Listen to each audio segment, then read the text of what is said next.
And I talked all week about how Daniel Jones had to come back and he had to lead his team to victory. I don't know how he was going to do it, but he had to do it. And he was a one-man show on the offense yesterday. It wasn't great. I'm not sitting here saying that he's arrived or any of that stuff. But, that's part of the process of getting one of these kids to be the guy that's going to be able to play a game like yesterday and win and play his ass off. Like it meant something to him. So that to me is a good sign. I like that sign. And I know that the Carolina Panthers with Sam Darnold as their quarterback, they were horrific. Yes, so give anybody still want him? No, I don't think so. But give the defense some credit. But for me, anyway, I wanted to try to start it out positive today, and that was the fact that Daniel Jones had a rebound performance. It wasn't perfect by any stretch of the imagination, but the catch he made, the runs he made, some of the throws he made yesterday, and he led his team to an NFL victory. That to me was the biggest thing that I got out of the Giants win yesterday. Honestly, with all the guys that are hurt around him, he had to somehow go out there and figure out how to win a football game. And he did it. And good for him. I mean, that's part of what you want to see from the most important player on your team. So, he was. It wasn't great by any stretch of the imagination, but from the catch he made with one hand out, and they're making fun of him after the game that the route wasn't great and all that other stuff. Let me tell you something. He made a one-handed catch with a safety bearing down on him. Yeah, I mean, why are they even running that play? I mean, this is a guy who was Philly special. Yeah, I understand, but Daniel Jones is because we saw him basically almost collapse coming off the field 2 weeks ago. He's running around like crazy, and then you're putting him out there where he's going to get knocked out. So what? I mean, what are you doing? He's an athlete. This is what they have to do. So you know what? This is what they do. I just saw another quarterback go out with a knee injury.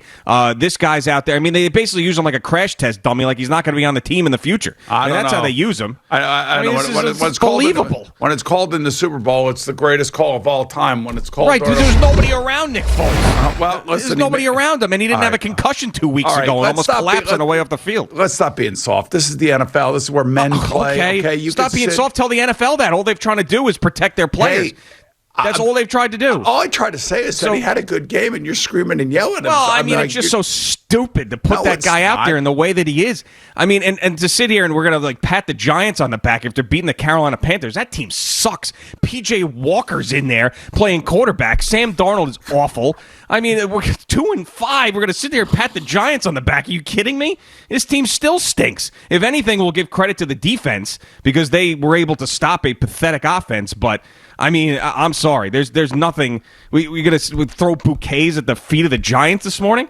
Wow, you won a game against the Panthers at home. Good for you. A little pat on the back. Man, amazing job. And Daniel Jones, you caught a pass and didn't die.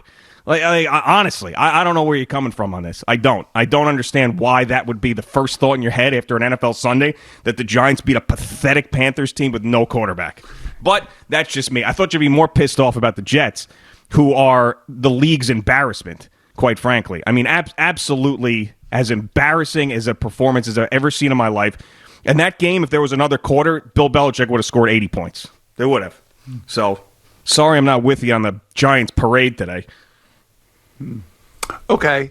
I was just saying something nice about a quarterback who I thought needed to have a rebound performance.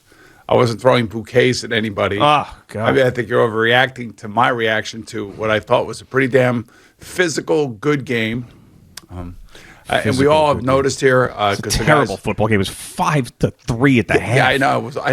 I didn't say there were a lot of terrible football games yesterday, G. God. Boys think it's amazing. The boys think you need to get out of the house. Yeah, no, I know, but also, I mean, of course they need to get out of the house. Let's not take it out on us. But I don't know. I mean, I just don't know. There's nothing about that Giants game that was interesting. There wasn't a thing about that game that was interesting. For me, given what I was saying last week about the Giants and Daniel Jones, I wanted him to come back and have a solid game, and I wanted him to lead his team to victory, and he did that. That's all I was saying. I'm not proclaiming them playoff worthy or playoff bound. They got a tough game next Monday at Kansas City.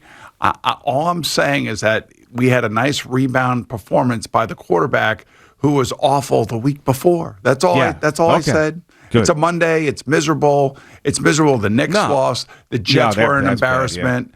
I understand all that. And believe me, the Jet game was over literally 5 minutes into the game. You could tell it was over. Oh, yeah, the Jets of course, did. 14 I could sit here and say that the Jet players didn't want to play. Of course, they wanted to play.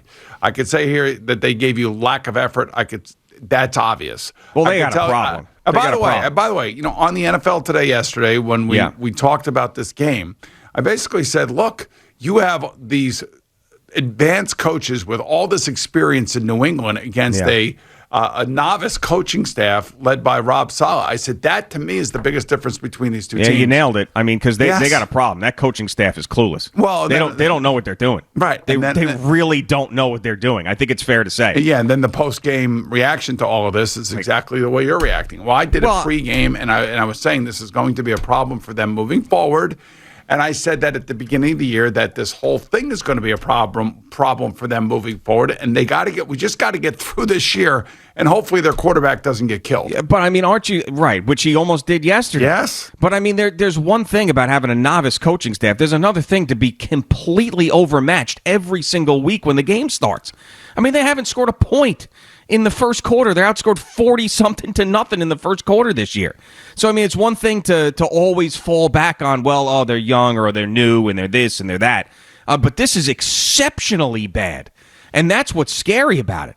I mean, it doesn't look like either one of those guys in the head coach and the offensive coordinator, and I'm basically just forgetting about the defensive coordinator because I'm putting that a lot on Saleh because that's Jeff what he's supposed to be doing. Yeah, right, but Jeff Ulbricht's actually, this is his second year as a defense coordinator. He was the defense coordinator for the Falcons last year.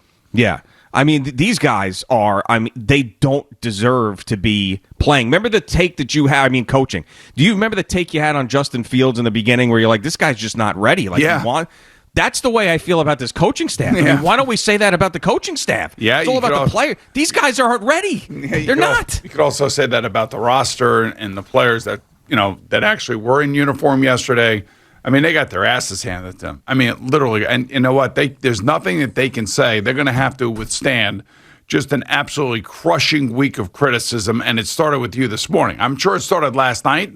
I didn't hear any of that. But, with the mood that you woke up in this morning with, I would imagine this is going to echo exactly what's going to happen all week long for the New York Jets. No. What'll happen is, because here we are again with teams that decide to they go into the irrelevant cocoon, and then nobody cares. Is you scream about it on Monday, and then you forget about it. Because at this point, the only thing that matters, the only thing that was worth watching the Jets for went out with an injury yesterday in Zach Wilson. That's the only reason why you want to watch the Jets, is to see if he's going to turn into something. There's nothing about that team that is interesting outside of Zach Wilson turning into a good quarterback, and then he goes out there and ends up getting hurt, and you could basically, sneeze on every other quarterback in the league, and there'll be a 15-yard penalty, and this guy's getting twisted up into a pretzel twice, essentially, on back-to-back plays, and there's not a single penalty when they're going after his knees. And there's a guy going after his knees. There's no question about that. And here, but again, I go back to the point where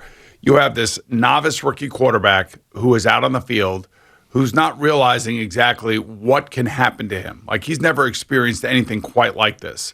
And he is under duress. He puts himself in bad situations because these are the first time he is seeing these things. And this is the type of hits that end up showing up. Yesterday, Justin Fields, I thought he was going to blow his shoulder out late in the game on a hit by Levante David. These kids don't belong on the field. They just do not belong out there. It is too dangerous. But yet, then again, we got Daniel Jones making one-handed catches going down the sideline. And, he's been in the league for 3 years. He understands how to protect himself, even though he may not have done that against the Cowboys a few weeks ago. By the way, so the Jets now have the Cincinnati Bengals coming to town next week, who are locked and loaded. That's one of the best wins. I'm like happy for that group, like through you, because I am, because you've got to know these guys. You came in, you interviewed Joe Burrow before the season, and you were telling me how great of a kid he was and how solid he looked after the injury. Yesterday on the NFL Today, you interviewed Jamar Chase, which was very cool, and you told me how cool that was. So, I'm learning about these guys through you. Oh, well, and of course, there's nothing else to root for. Right. So, I'm kind of into them now. And even though I picked the Ravens and I said that the Ravens were a very, very good team, they weren't yesterday. The Bengals beat them up in their building. That was actually, even though I was dead wrong about the pick, that was awesome to watch. Yeah, absolutely it awesome was. to watch. And Joe Burrow throws for over 400 yards, and Jamar Chase is like all of a sudden he had over 200 yards receiving yesterday, and he's setting all sorts of records for his first 7 games as an NFL football player. And the interesting thing is, like, why is it that other rookies in other cities never get hurt? Like they just go out there and they go. Now listen, Joe Burrow got hurt last year, but Jamar Chase is unbelievable. He surpassed Anquan Bolden back in 2003. Had the most yards in his first 7 career games as a player. That was 621 for Anquan Bolden back in 2003. Jamar Chase eclipsed that. He has 754 yards in his first 7 games. Amazing. Yeah, I mean, so anyway, so back to the Jets. They have Cincinnati, and then they have to go to Indianapolis. Now, if you watch Indy last night, they're getting back. You know, they are getting back into shape. Yep. And Carson Wentz is playing well, notwithstanding the fumble he had last night. But they are playing well. Their defense is playing well. And then they go to Buffalo, and then they have Buffalo at home, and then comes Miami. And Miami. I don't know what to tell you. They had 2 games they probably should have won the last 2 times out, and they lost, and Tua actually looked a little bit better, but there were moments in these games where Tua has guys and he just makes really bad decisions, and it ends up costing the Miami. They should have won the game yesterday. They should have won the game against the Falcons going away. But 2 really bad mistakes by him ultimately cost his team the game, even though the Falcons had to come back in the fourth quarter to win the game. But then comes Houston and Philadelphia. So, I mean, there are games on here that they may be able to win, but I think Houston, by the time they go to Houston, it's not going to be Davis Mills. Tyrod Taylor will be back under center for the Houston Texans. Yeah, I mean, Houston is maybe a game that they can win, and they kept it tight for like 5 minutes in that game against Arizona and then ended up getting blown out. But, I mean, I just have no faith that until I see it. And I don't even know how long Zach Wilson's going to be out. I mean, that's another part of it. You heard PCL was the original diagnosis for Zach Wilson, so I'm not sure if that's... What was the original diagnosis? I thought I saw PCL was the initial thing. Right, so if it's PCL, it's not that bad. It's not catastrophic. Yeah. You know, ACL, MCL, like Joe Burrow had last year, that's catastrophic. And I don't know if it's torn or it's sprained or it's or what it is. It doesn't matter. At the end of the day, it doesn't matter. There's really no reason. You don't really need it. Right. I mean, it's there, but it's one of those things that, maybe 2 weeks, maybe 3 weeks, maybe a week, depending on, how he reacts to any sort of treatment. But that doesn't mean that they're going to be any better. No, I know. I mean, he's another one. Like, he puts himself in really bad situations. And these are the things why I always caution rookie quarterbacks playing, because things are happening so fast. And guys out there are out there for blood. I mean, this is not college where they, you can kind of be the best athlete and run away from people and make plays, and the field seems to be more wide open. The holes are bigger out there on the field where you can, take chances and things of that nature. It's the NFL where holes close up quickly and players close on you more quickly than you expect, and then you get hurt. And that's exactly what happened yesterday. I mean, you're holding on to the ball, you're running around. I mean, you gotta, things gotta go faster in your brain. You gotta process it faster. You gotta know when to throw it and when not to throw it. And unfortunately, you put yourself in a bad situation and you get hurt.